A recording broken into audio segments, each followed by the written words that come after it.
Thank you very much for having us here. Thank you very much for organizing this event. And thank all of you for being here. My name is Michael Brennan. I'm the co-chair of Legislators for Ending the War. I want to introduce Representative Deb Simpson from Auburn, who's also a member of the coalition, Representative John Hink,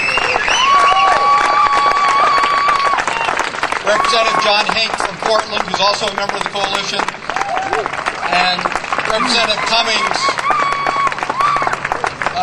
He just got bashful, and so he doesn't want to come up here. But anyway, he's a member of the coalition too. And as it was mentioned just a second ago, last June, over almost 30 legislators in the state of Maine stood up and said that the war in Iraq should come to an end. We were the first 30 legislators in the country that stood up and said that.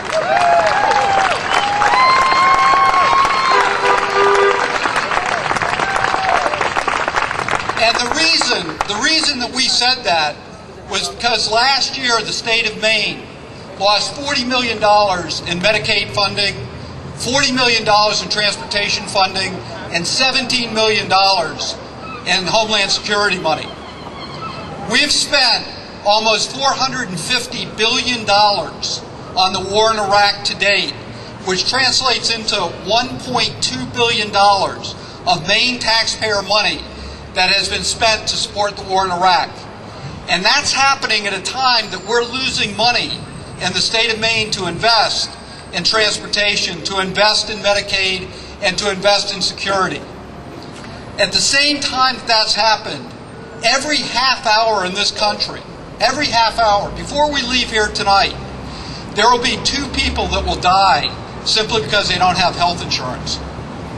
The cost of education, tuition in the country, has gone up 385% in the last 20 years. That's double the cost of health care in the last 20 years. The cost of education has gone up. So we have invested $450 million in Iraq. At the time, people are dying because they don't have health insurance in the country. People cannot afford to go on to higher education. And we have huge issues with infrastructure, transportation, and other issues facing this country.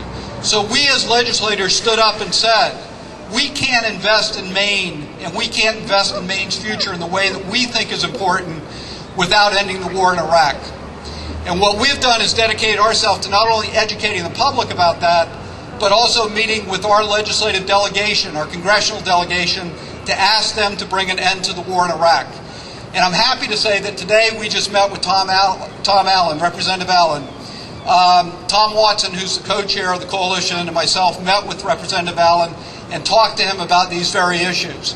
And as many of you would know, I'm happy to say that Tom is very supportive and is really working to find a way, as Representative Cummings pointed out, to find an end date, to begin the withdrawal, and start to end the war in Iraq.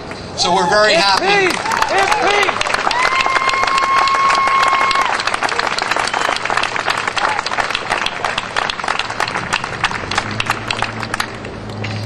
And the other thing that I want to point out is that the strategy that's been adopted this summer by MoveOn.org, by all the other organizations here, Catholics to End the War, and a number of other groups, is exactly the right action to be taking now, which is to put pressure on Congress to make sure that those members of Congress that aren't willing to set a time to start withdrawal, that they start to understand the political implications of that.